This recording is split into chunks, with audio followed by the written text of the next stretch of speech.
Hello and welcome to my legislative report. I'm Representative Julie Harhart of the 183rd District in Northampton and Lehigh counties. Often when people go out to eat at a restaurant, they pay their bill and their service tip with a credit card. Unfortunately, the entire tip that was intended for the waiter or waitress may not have ended up in their pocket. Some restaurants will take the 3 to 4% transaction fee charged by credit card companies out of the tip. Many servers make a base pay of $2.83 per hour, and they rely on their tips to make a living. That's why I sponsored House Bill 1395. This would prohibit credit card companies from assessing a fee on the gratuity portion of a bill. Recently, the House Labor and Industry Committee held a hearing on the legislation. I'd like to share the portion of that session with you now. We have before us House Bill 1395. It's introduced by our colleague, Chairman Julie Harhart. The bill would prohibit employers from deducting credit and card transaction fees from tips earned by their employees. I look forward to gathering valuable input and perspective from our expert panels. With that being said, at this time, I'd like to ask the rest of our members, which we have already done, introduce themselves. But I'd like to have Representative Harhart, who's joined us today, before we begin our testimony interrogation. I would like to recognize Representative Harhart for some opening remarks. The bill which I have introduced for the second consecutive legislative session addresses instances where an employee receives a tip and their employer deducts a small percentage based on the evidence, usually a 3 to 4%, to subsidize their credit card processing fees for the transactions. House Bill 1395 would put an end to this practice once and for all. It is my strong conviction that this ongoing practice is unfair to tip employees who are already paid a sub-minimum wage and who rely on the tips they rightly earned to make their ends meet. Credit card processing fees should instead be incurred by the employer as a base cost of doing business in the marketplace, which has come to rely on credit card transactions. If House Bill 1395 is enacted, Pennsylvania would join Alaska, California, Colorado, Idaho, Montana, Nevada, New York, New Mexico, Oregon, and Washington as the 11th state to prohibit employers from deducting from their employees' tips to cover credit and processing fees. Again, I do want to thank you for holding this hearing on House Bill 1395, and I eagerly anticipate hearing from our expert panel this morning. So again, thanks. The first testifier is Melissa Bova, Government Affairs Representative, Pennsylvania Restaurant and Lodging Association. Good morning. Good morning. Good morning, Chairman Scavello, Chairman Keller. I wanted to thank you for allowing me to testify before you today on House Bill 1395, sponsored by Representative Harhart. My name is Melissa Bova. I'm the Government Affairs Representative at the Pennsylvania Restaurant and Lodging Association. Our association represents about 7,500 restaurants and hotels across the Commonwealth, and I'm testifying on behalf of those businesses before you today. I have submitted my testimony, and I will speak to everything in it. I am going to ad-lib a little bit and kind of fill in some more information as we go along to kind of give you a basis of the history of these fees, why these fees occur, and why different members and different businesses handle them differently. Years ago, people used to use cash and check when they would go out to eat or when they would buy items. Cash and check are very straightforward. The business accepts them, the money is processed, and they move along. Over the years, our economy and our consumers have basically switched to credit cards and debit cards. I think you'll find that for the most part when people go out, they don't have cash. I know I don't normally have cash anymore, and I pay with these cards when I go out to eat or when I go out to buy an item. Because of this, businesses are forced to accept these cards. There was actually an article on MSNBC the other day on their business site that basically said businesses that don't currently accept credit cards are losing business because they're losing customers who don't have cash, and businesses are now, who don't accept it, are now factoring in accepting credit cards and using credit cards for payment as part of their business. These credit cards, primarily Visa, MasterCard, and American Express, are the three major ones that are used by consumers, assess a processing fee when you swipe those cards. It averages about 3 to 5%, and it's kind of a tiered fee. You have your base processing fee that's assessed by the credit card company itself. Most businesses then contract with a payment center. We'll actually contract with somebody that will run all of these credit card fees through for them. So that's another percentage. Businesses also have to pay for the payment system itself, those credit card swipe portions. That's added onto it. There's usually monthly costs associated with that. So on average, businesses are spending 3 to 5% of every transaction paying for these fees as a cost of doing business and as a courtesy for accepting these credit cards.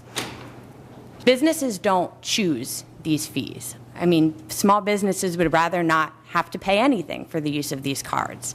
These fees are dictated to them by the credit card companies, by Visa and MasterCard.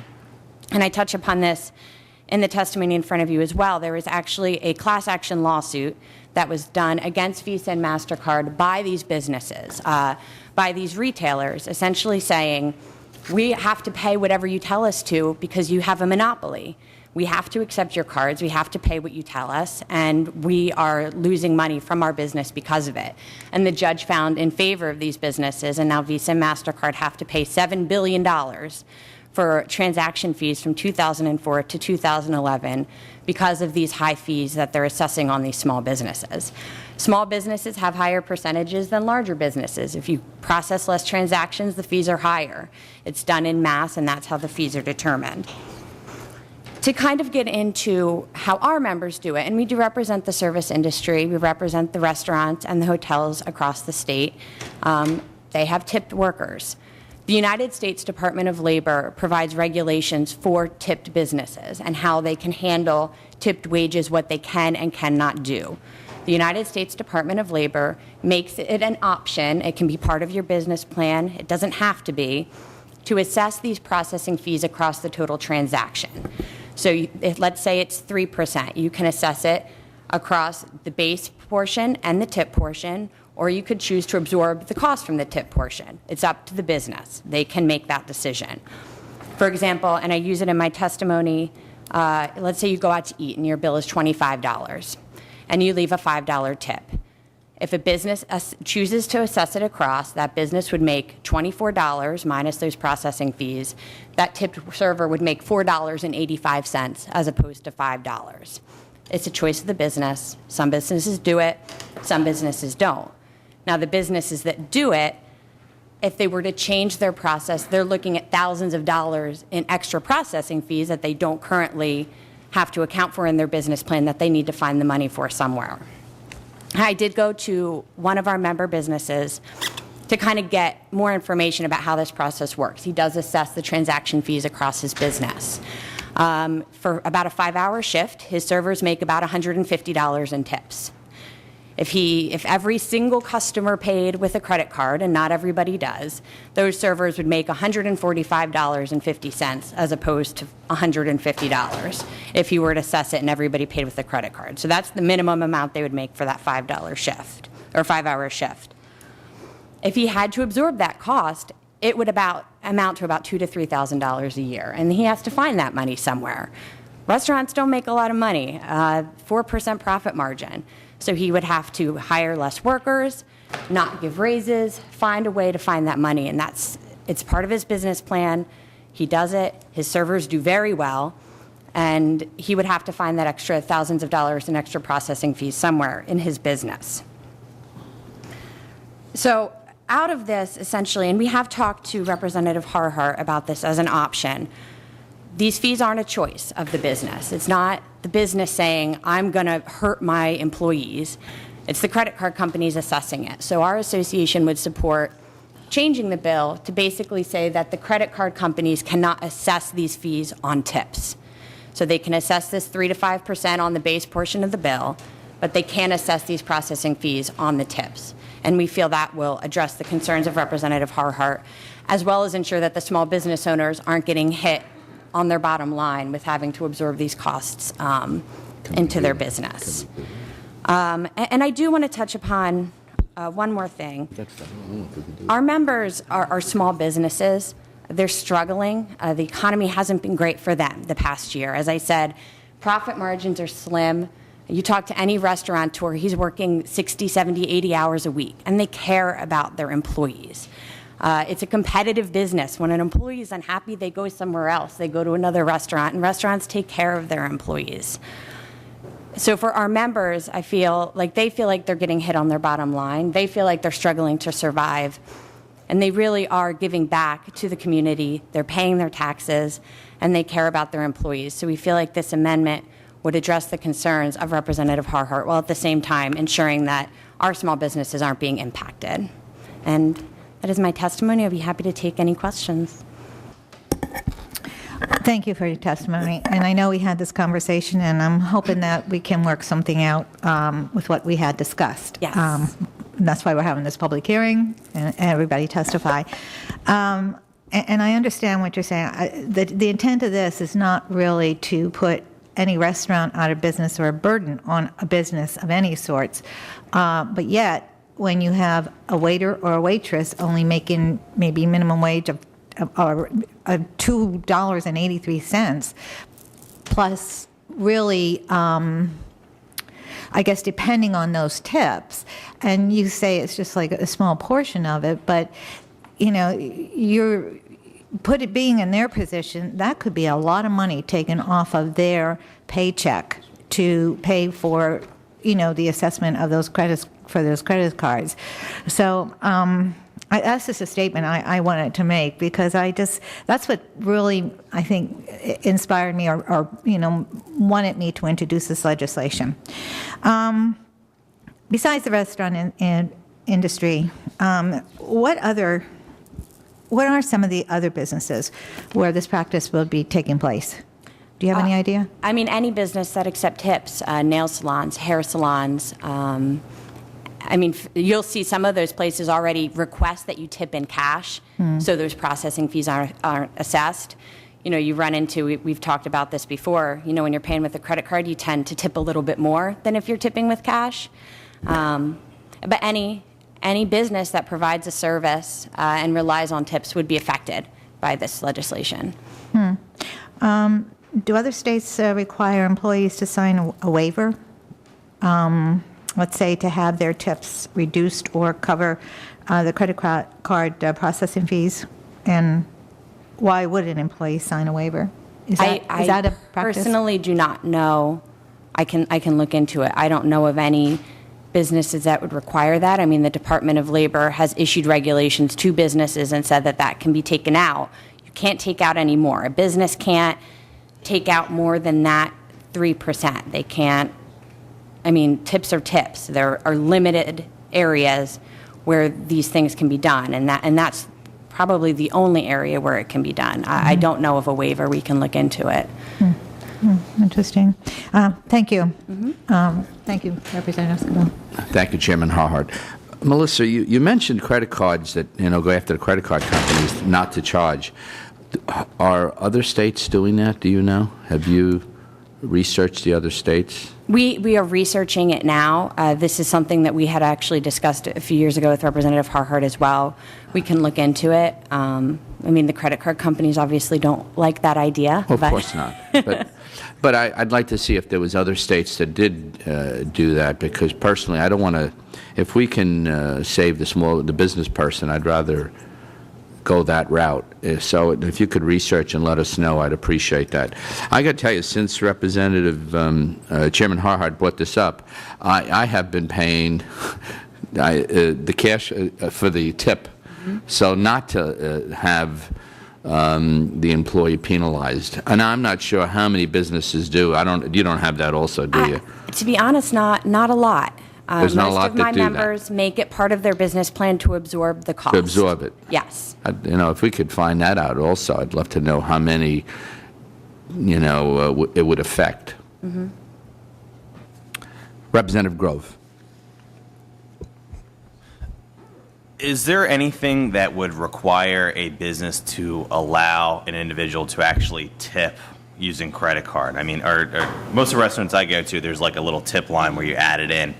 Is that a standard procedure, or would businesses have the ability to not include that little tip line on there where you would just pay the bill? Businesses have that. They can choose not to allow tips to be assessed. That's another business decision. Most businesses do it, as I mentioned before. It's a convenience to the customer, and customers tend to tip more when they're paying, when they're throwing it on a card. Do you think legislation like this would move businesses in a direction to not allow that tip? Because I'm thinking of myself. I'm like you. I'm kind of the electronic generation. If you find cash in my wallet, be impressed. I do everything by electronic sales, which would kind of hurt that tipping, because obviously if businesses don't allow a electronic transfer of tipping, unfortunately that waitress or individual is not going to be able to get a tip. Would you foresee this bill potentially forcing restaurants to not include the tip aspect of that? I mean, could that be a result of this? Yes, I think there will be restaurants who can't find that money, and they'll just say, well, then I won't accept credit card tips. I mean, some will make that decision. You know, for the record, I had a business that had waitress. I paid them the minimum wage, not $2.83, and I didn't deduct the tips. You know, and just like I told that to Chairman Keller, and I had them lined up wanting to work for me. But I just would be interested in seeing how many restaurants out there, or how many have that practice, because this might not be that big a deal. It might only be a few that are doing it, and maybe we need to talk to them. Okay. Thank you very much. Thank you. We have your testimony. If you can just briefly summarize, I'd appreciate it. Thank you. Hello. So my name is Sheila Medali, and I'm the Research and Policy Coordinator for the Restaurant Opportunity Center of Philadelphia. I want to thank you for the opportunity to speak in favor of HB 1395. The Restaurant Opportunity Center of Philadelphia is a nonprofit organization that is focused on improving working conditions in the restaurant industry. In Philadelphia, the restaurant industry is the 5th largest private sector employer and employs over 113,000 restaurant workers. Wow. Currently, in 2007, the Philadelphia restaurant industry had $2.3 billion in revenue. And despite the recession, the restaurant industry is one of the only employers in Philadelphia that continue to grow. However, despite this growth and the profit, these jobs are characterized by low wages, rampant labor law violations, and a lack of access to benefits. In October 2012, we conducted the most comprehensive report on Philadelphia's restaurant industry, and we found that the median wage for workers was $10.32, with an annual earning of a little over $18,000 a year. 93% of restaurant workers lacked access to earned sick days. 57.9% of restaurant workers experienced overtime violations, and 40% were forced to work off the clock without pay. As we speak, actually, we have members of Rock Philly that are finalizing a settlement with their fine dining employer who engaged in persistent wage theft via tip deductions over the course of several years. So in order to improve working conditions in the restaurant industry, we engage consumers, workers, and employers. We engage employers that employ high road policies, which are pro-worker policies, such as paying above the minimum wage, providing paid sick days, to show that there is a high road to profitability. We engage consumers to kind of expand the idea of ethical eating to include workplace treatment and the conditions of workers who cook the food, grow the food, prepare the food. And we empower hundreds of restaurant workers throughout the city through fine dining and bartending classes, English as a second language classes, leadership development institutes, and a worker-led policy committee. In 2011, our policy committee actually chose to focus on a very similar bill in Philadelphia that was introduced by Councilman James Kenney. That bill, the gratuities bill, prevented employers from deducting a portion of credit card fees from employees' tips. Prior to passing this legislation, we estimated that approximately 25% of restaurants in Philadelphia were deducting these fees. From what we've seen now, it's still relatively new, but from what we've seen now, that's drastically reduced. We've heard of a few examples here and there where it's still occurring, but largely it's reduced. The reason this was a priority for our members is because of a lot of our members are tipped workers who make $2.83 an hour and really do rely on their tips to survive, whether they're cash tips or credit card tips. That is their entire survival. If you're a tipped worker and you're making $2.83 after taxes, you literally get a paycheck that says this is not a paycheck. It says 000. This is not a paycheck. So the tips are the only income these workers have at the end of the day. And while technically employers are supposed to make up that $7.25, it often does not happen. The Department of Labor even investigated compliance and found 84% non-compliance rate. Sheila, did you say that in Philadelphia it is not, they cannot pass it on? Did it pass? Correct. So yeah. in Philadelphia, a credit card, they cannot take a deduction. The restaurants cannot take a deduction. Am I right? Correct. How about Pittsburgh? Is it in Pittsburgh as well, or just Philly? It's not in Pittsburgh. There's some interest and momentum in Pittsburgh. We have a Rock affiliate in Pittsburgh as well, and restaurant workers there. So there's momentum in Pittsburgh as well. Our mission as an organization is to improve wages and working conditions for the nation's restaurant workforce, so we are very supportive of this bill and would love to see passage of it. There are 10 million employees, 10 million restaurant workers nationwide, and we know that the restaurant industry is one of the largest and fastest growing private sector employers in the nation and in the state of Pennsylvania. Unfortunately, despite this, restaurant jobs provide largely low wages and little access to benefits. 7 of the 10 lowest paying occupations in the country are in the restaurant industry. In Pennsylvania, the median wage for restaurant waiters and waitresses is $9.32 per hour, so $9.32 per hour. That means that half of all waiters and waitresses are going to earn less than that. For bussers, runners, and barbacks, as Representative Bloom, you mentioned you were a busser. The median wage is $8.75 per hour, and for bartenders, the median wage is $9.44 per hour, and those are the highest tipped wages in the industry that bartenders receive. So overall, we're looking at 210,000 tipped restaurant employees in Pennsylvania. About 105,000 of them are going to earn less than $9.44 per hour. As Sheila Madali mentioned, the tip minimum wage is, and others here have mentioned, the tip minimum wage is $2.83 per hour. That means that tipped employees depend on their tips to survive. They don't receive a check. Their check comes out null. It goes to cover tax liabilities. That 283 cents per hour goes to cover tax liabilities, and they're left with essentially their tips to survive on. Any fluctuation in tips can have a dramatic effect on people's ability to survive day to day, especially if they're dealing with tips in cash. Makes it difficult to set up lines of credit, to build financial stability. So we analyzed census data here for Pennsylvania, and we found that 3/4 of tipped workers are women. So 75% of that, about 150,000 tipped workers are women. 45% of them are over the age of 25. 20% of tipped workers are married, and 24% have children that they care for in their home. So these are families with children. This is not just teenagers. This is not just people who are necessarily working their way through college. This also affects a lot of people in the state that are trying to build families and build a stable life. 13% of tipped workers depend on food stamps to feed themselves and their family, and 27% live in poverty.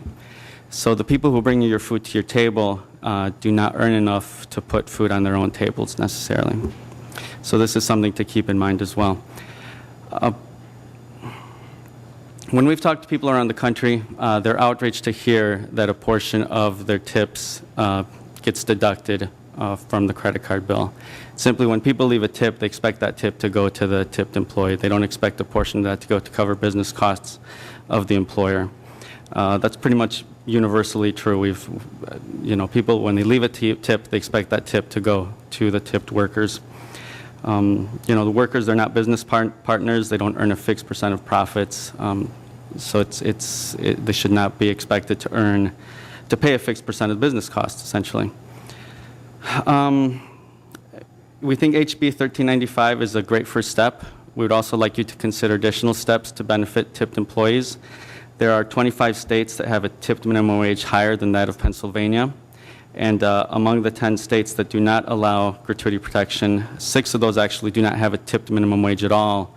Alaska, Montana, Nevada, California, Washington, Oregon, and Minnesota do not have a tipped wage at all, which means that all tipped employees earn the minimum wage that all other workers earn, and earn tips on top of that. In those states that do not have that, we see that poverty rates amongst tipped employees have been reduced by a third, even though poverty rates across the states are roughly the same. The National Restaurant Association has growth projections for every state. They look at how they expect the restaurant industry to grow. Those 7 states that neither have a gratuity, that do protect gratuities and that also do not have a tip minimum wage, they all are expected to grow at a rate of 10% over the next 10 years. They only expect Pennsylvania to grow at a rate of 5% over the next 10 years. There's no relationship that you can draw that these costs have a negative impact on business growth. The states that have the highest wages for tipped workers have the highest growth for restaurant businesses as well. We feel that no worker should earn less than minimum wage, but that any effort that increases the wages of tipped workers is a step in that right direction.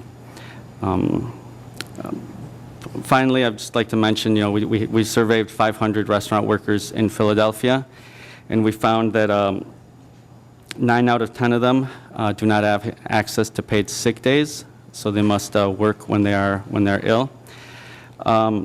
We found that 65% of restaurant workers in Philadelphia have worked while they're sick, and a third of those have reported making their coworkers sick. Because wages tend to be low and because workers depend on their tips to survive, if they are sick, they can't afford to stay home. They have to go into work because they can't afford to lose that day's tips, that day's wage. I assure everyone here who's eaten at a restaurant that you've been served by a worker who's sick. We know members who've gone into work with pink eye, with typhoid fever, with even swine flu, and they did not know until after the fact because they couldn't afford to stay home, or they were threatened with losing their job if they did stay home. Like I said, we support increased wages. We support basic benefits for all restaurant workers. We might not see passage of that here, but House Bill 1395 would be an important first step to benefit restaurant workers, and we do not think it would negatively impact the restaurant industry in Pennsylvania. Thank you. That's all the time we have for this month's program. I'm State Representative Julie Harhart. If you have any questions about what you've just seen, or I can assist you with any state government-related matter, please contact me at either of my district offices or through my website. The information will appear on the screen in a moment. Thanks for watching, and please join me next time for Legislative Report.